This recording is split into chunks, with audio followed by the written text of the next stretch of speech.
Hello everyone. Agriculture vision के YouTube channel पर आप सभी का हार्दिक स्वागत है। मैं संदीप बेनीवाल। आज अपने चर्चा करेंगे इस वीडियो में कि 12th एग्रीकल्चर का सिलेबस है, उसका फर्स्ट यूनिट सस्य विज्ञान और मृदा और बीज। ठीक है, तो इसमें अपने पिछली वीडियो में सस्य विज्ञान के बारे में चर्चा कर चुके थे और इस वीडियो में अपने मृदा के बारे में बात करेंगे। तो स्टार्ट करते हैं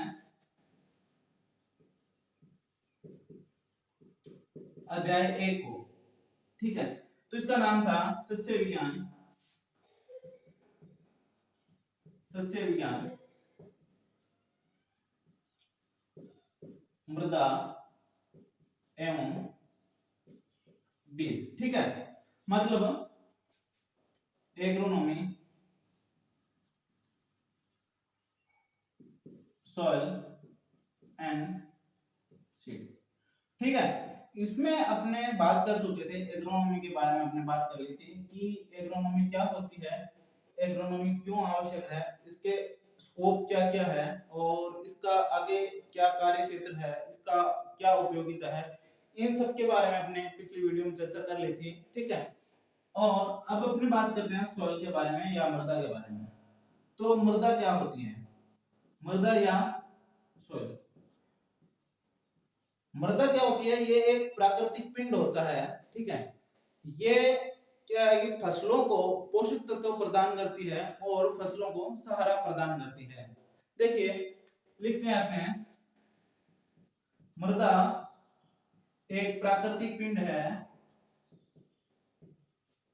मृदा एक प्राकृतिक पिंड है जो भूमि की ऊपरी सतह पर होती है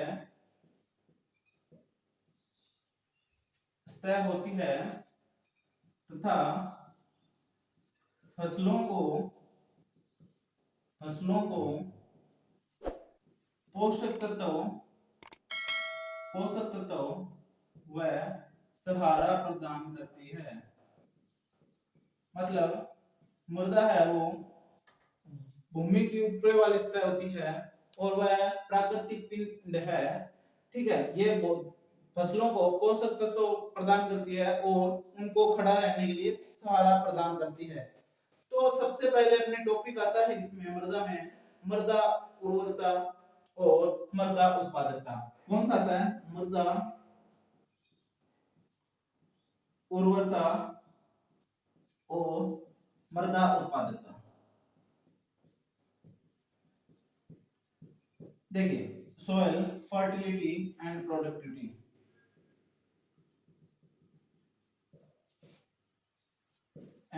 सॉइल प्रोडक्टिविटी,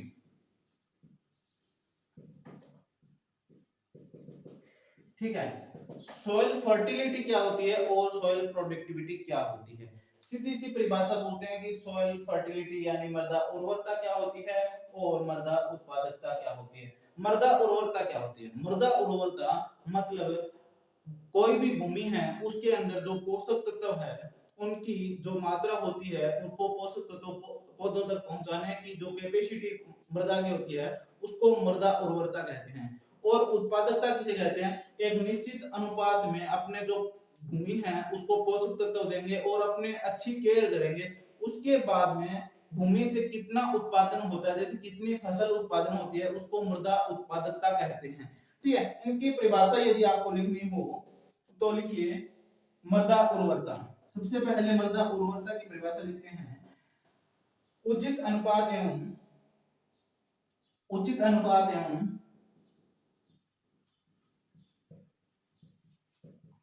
एवं भरपूर मात्रा में उचित अनुपात एवं भरपूर मात्रा में पोषक तत्वों की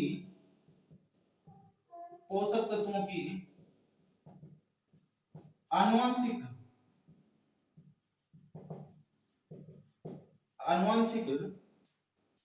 पोषक तत्वों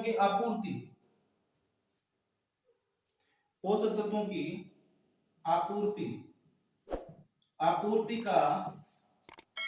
आपूर्ति का आनुवंशिक गुण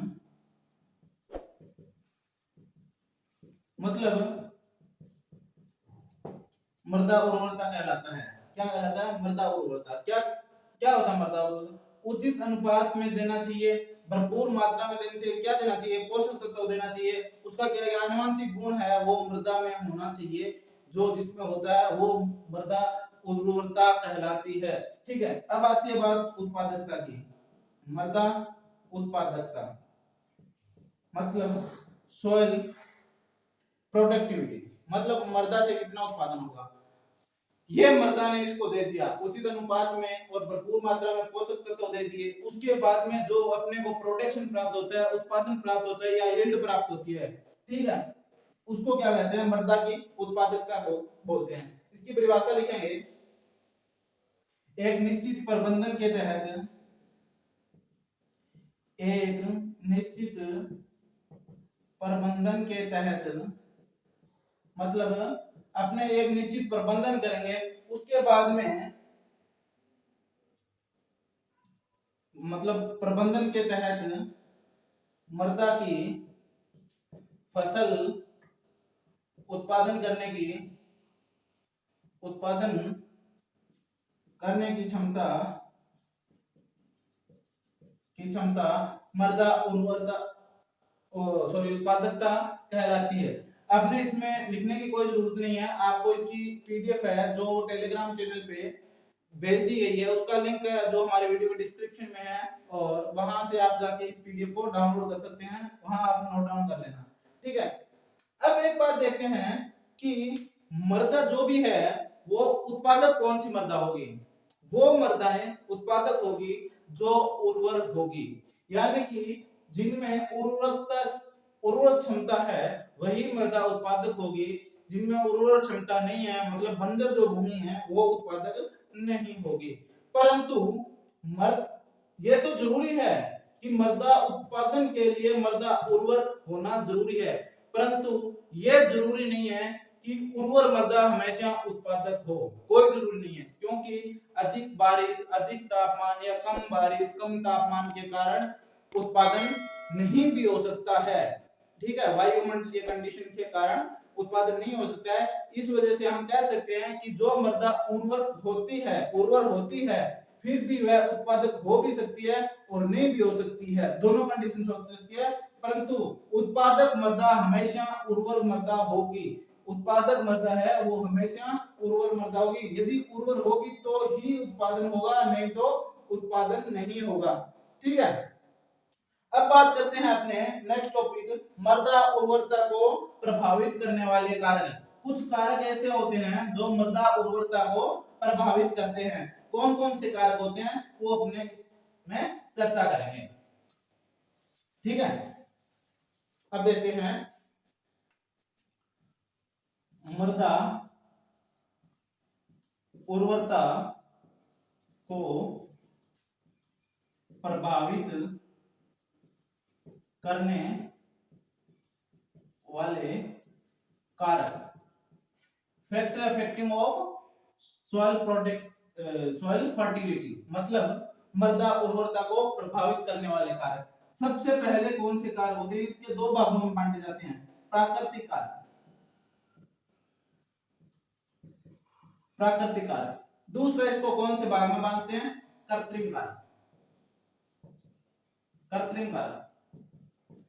प्राकृतिक कारक वो होते हैं जो मनुष्य के द्वारा नहीं किए जाते हैं, प्रकृति में अपने आप होते हैं, ऐसे कारक प्राकृतिक कारक कहलाते हैं। तो प्राकृतिक कारक कौन कौन से होते हैं जो मृदा उर्वरता को प्रभावित करते हैं?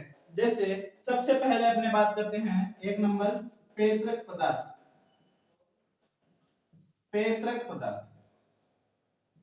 देखो, पेत्रक पदार्थ क्या होता है?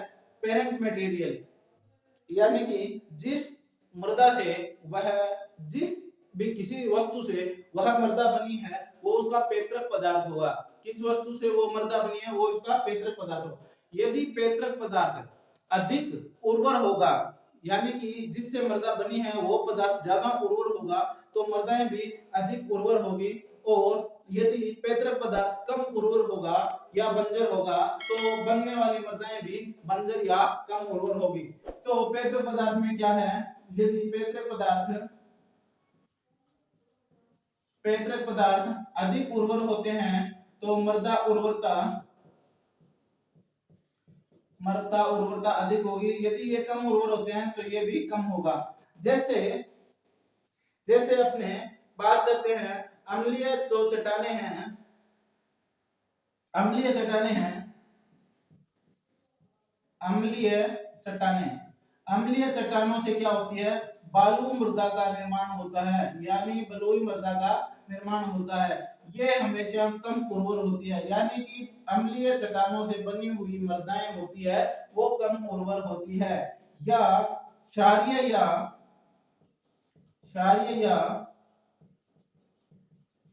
सॉरी क्षारीय या अवसादी चट्टानों से जो मृदा होगी वो भारी मृदा का निर्माण होगा, या चिकनी या क्ले सॉइल का निर्माण होगा।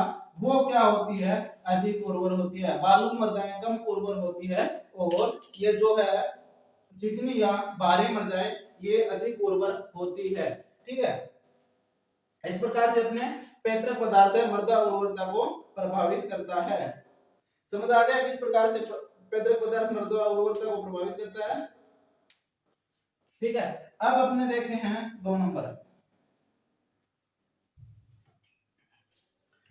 स्थलाकृति। 2 नंबर क्या होता है, स्थलाकृति।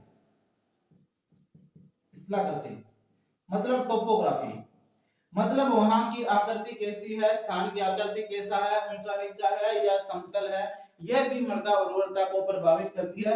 यह किस प्रकार से मृदा उर्वरता को प्रभावित करती है, जैसे वहां की सोइल, किसी स्थान की सोइल कैसी है तो क्या होगा, यानी कि जो यहाँ पे मृदाएं होगी वो कम उर्वर होगी, कम उर्वर होगी। यहाँ जो टॉप की मृदाएं होगी वो कम उर्वर होगी, और जो नीचे के स्थानों की मृदाएं हैं, यहाँ की मृदाएं हैं वो अधिक उर्वर होगी।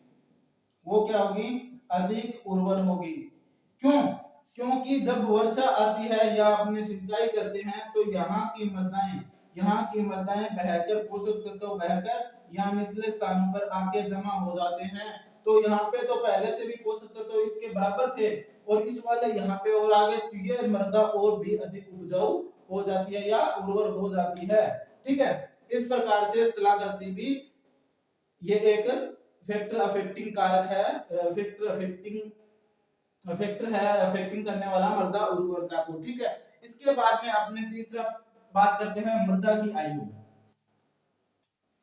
मृदा की आयु, यदि देखो मृदा यदि पुरानी होगी तो उसमें फसल उत्पादन करेंगे अपने, तो फसल उत्पादन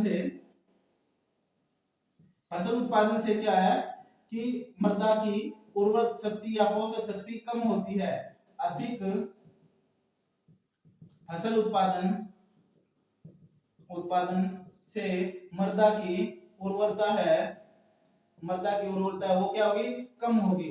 अधिक फसल उत्पादन से, और दूसरा इसमें क्या कारक होता है, अपक्षय मतलब जो भूमि है, पानी के जो पोषक तत्व है पानी के साथ मृदा में निचले स्तर पर चले जाते हैं, अपक्षय से भी कम होती है। ठीक है, चौथा कारण इसमें है जलवायु भी प्राकृतिक कारक है जो मृदा उर्वरता को प्रभावित करता है। जलवायु किस प्रकार से प्रभावित करता है, जैसे वर्षा की मात्रा अधिक होगी वहां की मृदा उर्वरता कम होगी। कम क्यों होगी, क्योंकि वर्षा के कारण जो पोषक तत्व है पानी के साथ बहकर नीचे आ जाते हैं, निचले स्थानों में आ जाते हैं। पहली बात तो ये। दूसरी बात मृदा क्षरण होता है, मृदा क्षरण अधिक होता है। मृदा क्षरण या अपरदन,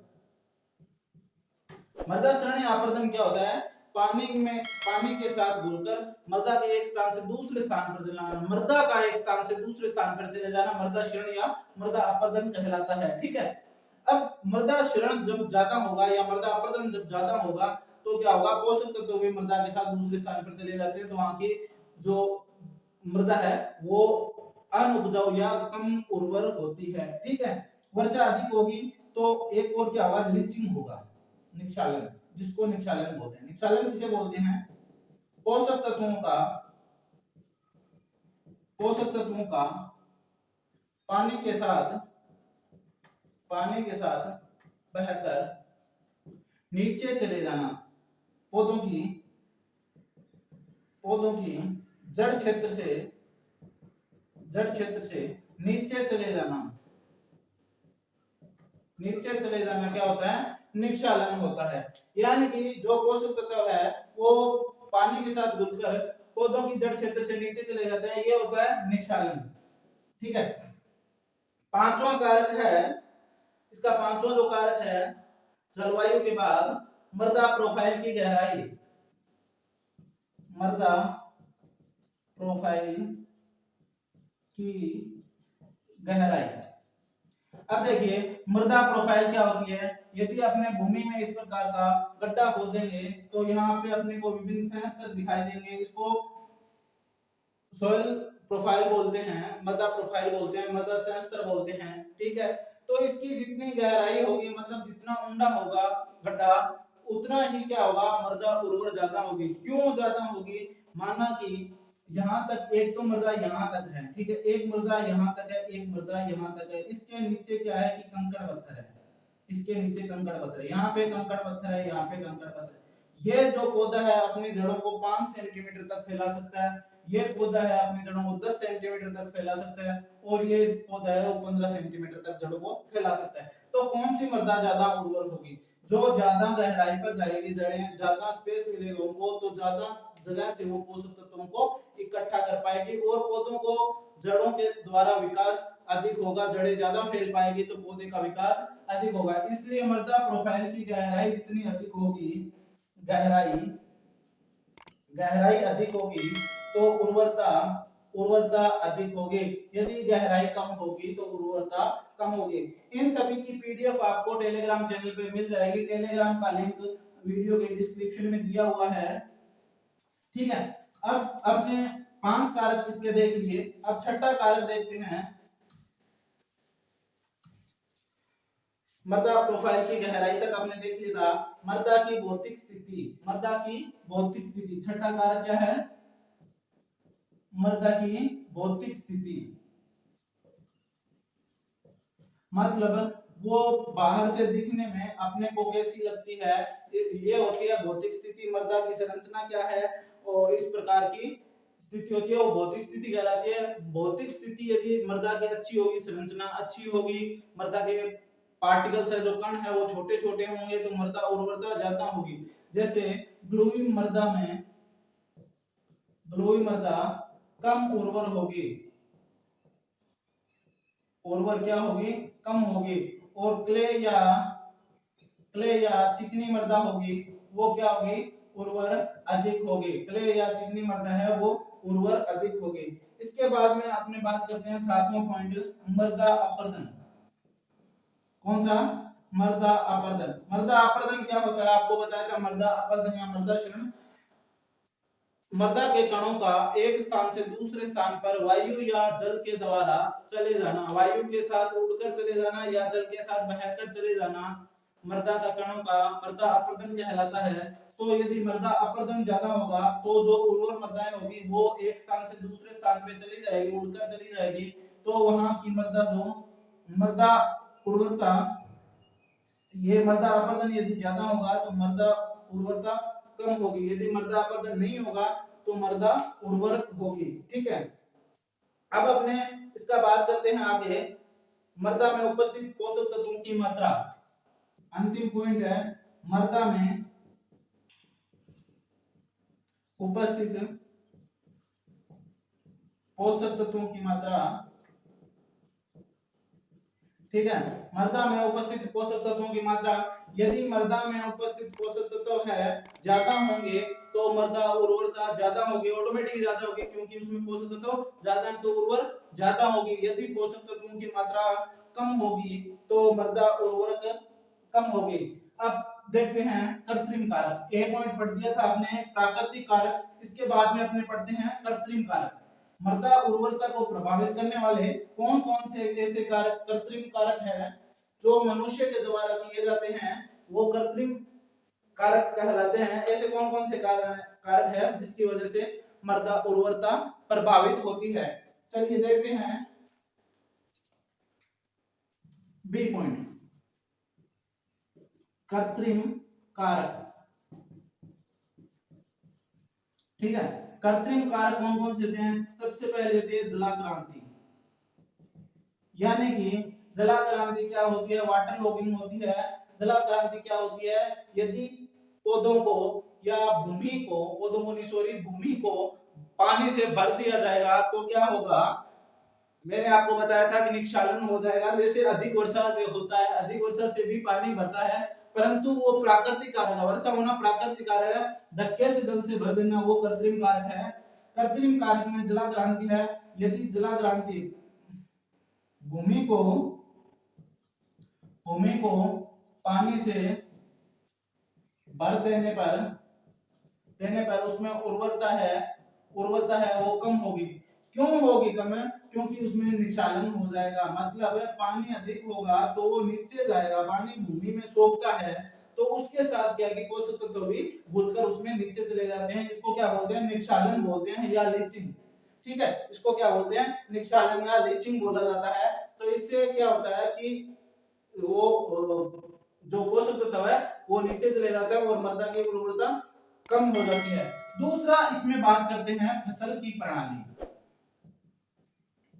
फसल प्रणाली, ठीक है, फसल किस प्रकार की है? इसकी जो सिस्टम होता है, क्रॉपिंग सिस्टम होता है, वो अपने फसल मृदा उर्वरता को प्रभावित करता है। किस प्रकार से? जैसे अपने हमेशा गहरी जड़ वाली फसलें बोएंगे या एक ही प्रकार की फसलें बोएंगे।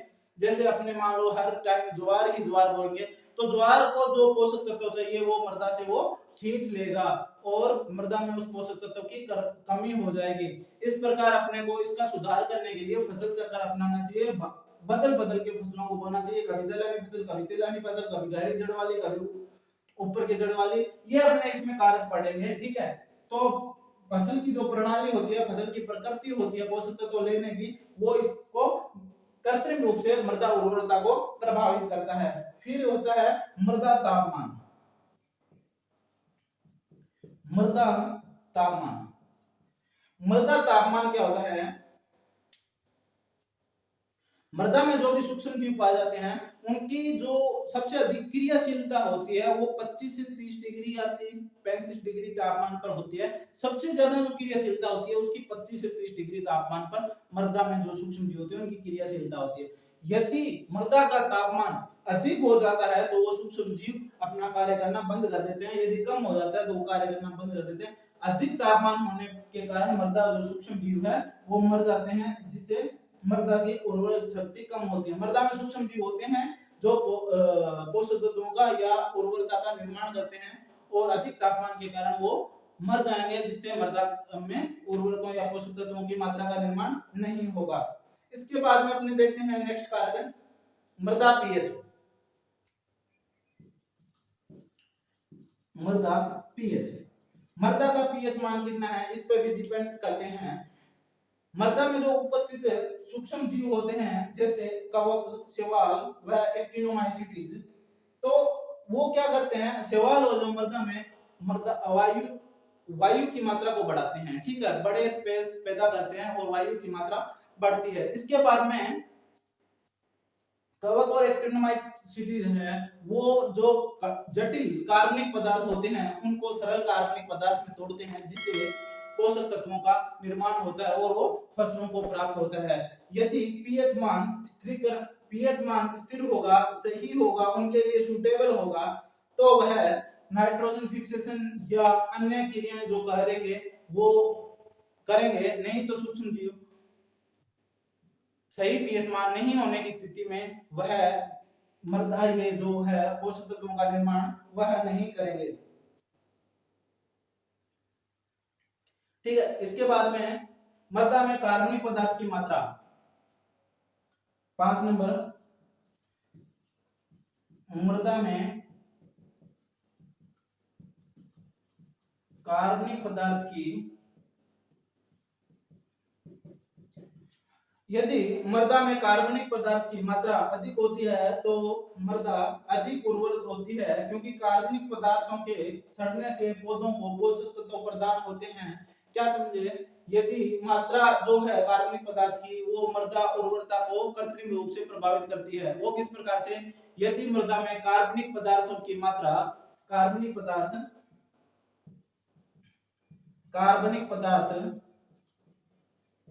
अधिक होंगे तो मृदा उर्वरता अधिक होगी, क्योंकि जब ये कार्बनिक पदार्थ सड़ेंगे गलेंगे तो पोषक तत्वों का निर्माण होगा और पोषक तत्व ही मृदा की उर्वरता होती है।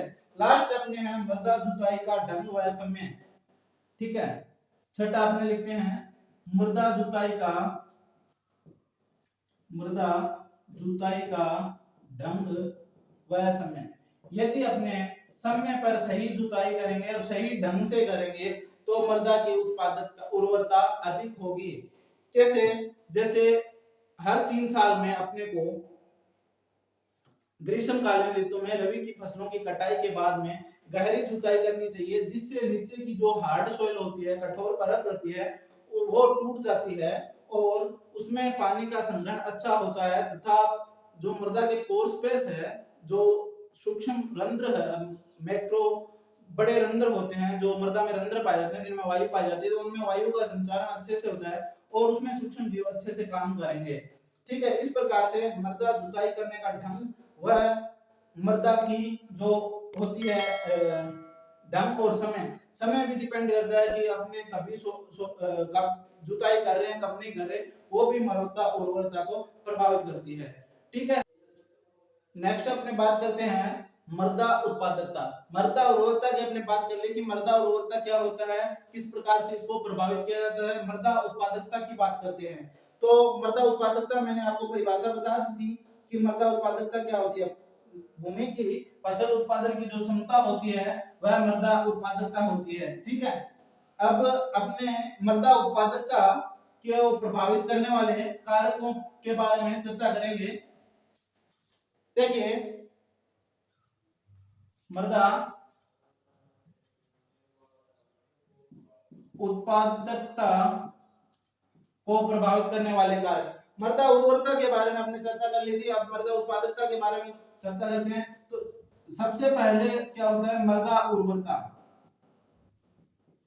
सबसे पहला कारक कौन सा होता है? मृदा उर्वरता। यदि ज्यादा मृदा उर्वर होगी तो उत्पादक भी ज्यादा होगी, यह निश्चित बात है। यदि भूमि अच्छी होगी, उसमें उर्वरकों की मात्रा सही और संतुलित होगी तो उत्पादन भी अधिक मिलेगा।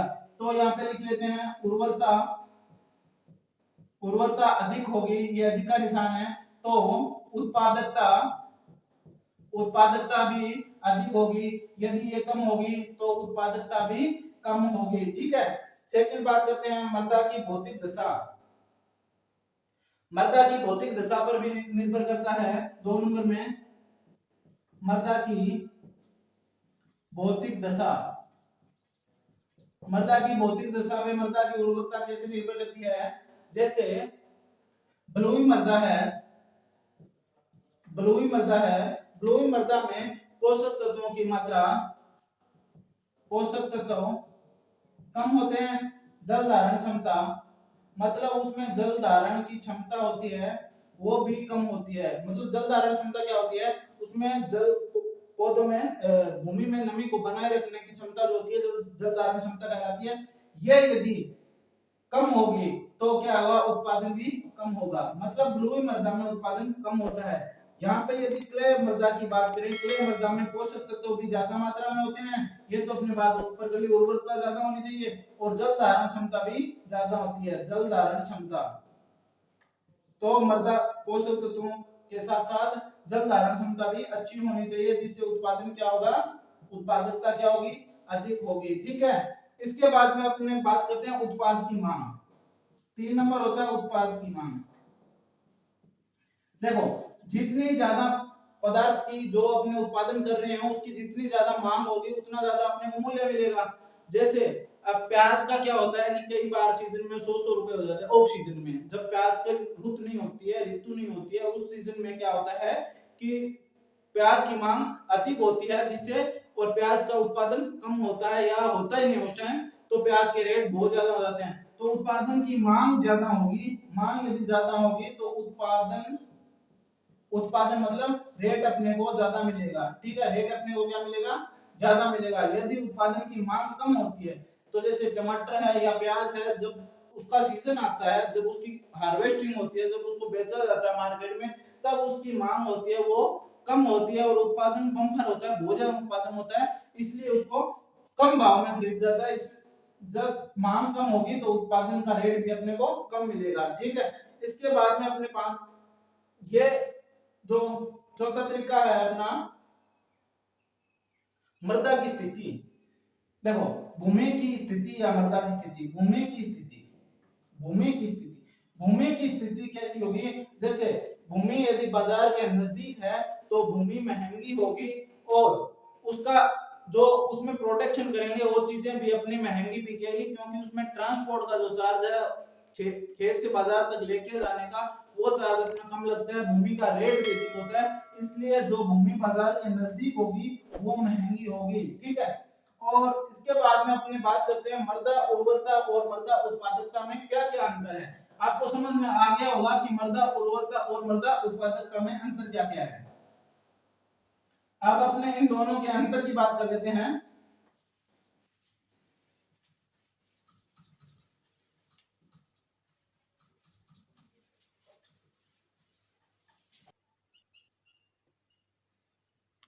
अब इसमें अपने मृदा उर्वरता और मृदा उत्पादकता में अंतर की बात करते हैं। तो देखते हैं मृदा उर्वरता और मृदा उत्पादकता।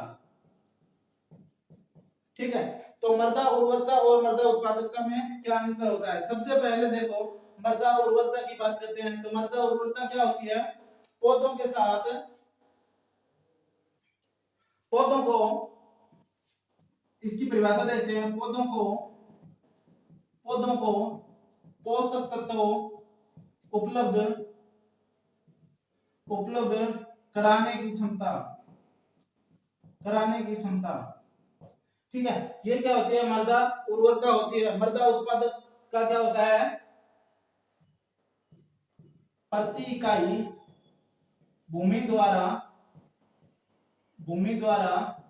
उत्पादन, जो प्रति इकाई भूमि द्वारा उत्पादन होता है वह मृदा उत्पादकता होती है। फिर मृदा उत्पादन उर्वरता, मृदा उर्वर होते हुए वह भी उत्पादक उत्पादक हो सकती है, हो सकती है और नहीं भी हो सकती। ठीक है, एक नंबर। दो नंबर, ये क्या होता है?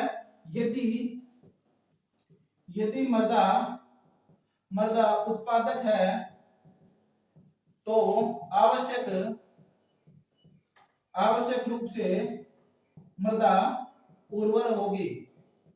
क्या होगी? आवश्यक रूप से मृदा उर्वर होगी।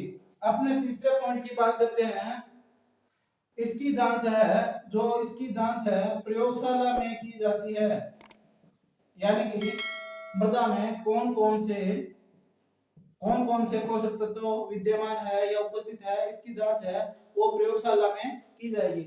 और इसकी जो जांच है वो खेत में प्रति इकाई रुपयों में की जाती है। मतलब 1 हेक्टेयर या 1 बीघे से अपने को कितना उत्पादन, कितने रुपए मिले हैं, उससे इसकी गणना की जाती है। ठीक है, मृदा है जो उर्वरता है वो भौतिक दशा, मृदा की भौतिक दशा, संरचना संरचना रासायनिक स्थिति, संरचना रासायनिक स्थिति आदि से इसको क्या है कि आदि से इसको निर्धारित किया जाता है मृदा उर्वरता को, कि मृदा उर्वरता कितनी है। और इसको क्या है कि मृदा उर्वरता बाजार से दूरी या आपने जो स्थानांतरण का या परिवहन का खर्च है वो उपज की मांग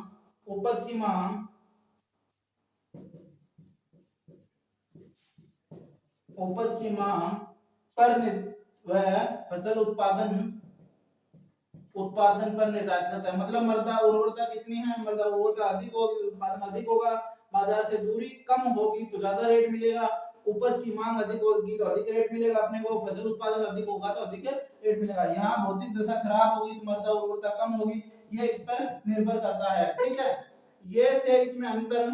तो इस प्रकार से मृदा उर्वरता और मृदा उत्पादक में ये अंतर था। तो ये अपना यहाँ वीडियो कंप्लीट होता है। अगली वीडियो में अपने मृदा क्षरण और संरक्षण के बारे में बात करेंगे, मृदा को किस प्रकार से क्षरण होता है, अपर्दन किस प्रकार से होता है और उसको रोकथाम अपने किस प्रकार से कर सकते हैं। इस वीडियो की पीडीएफ है जो आपको टेलीग्राम चैनल पे मिल जाएगी, जिसका लिंक है वो वीडियो के डिस्क्रिप्शन में है। धन्यवाद।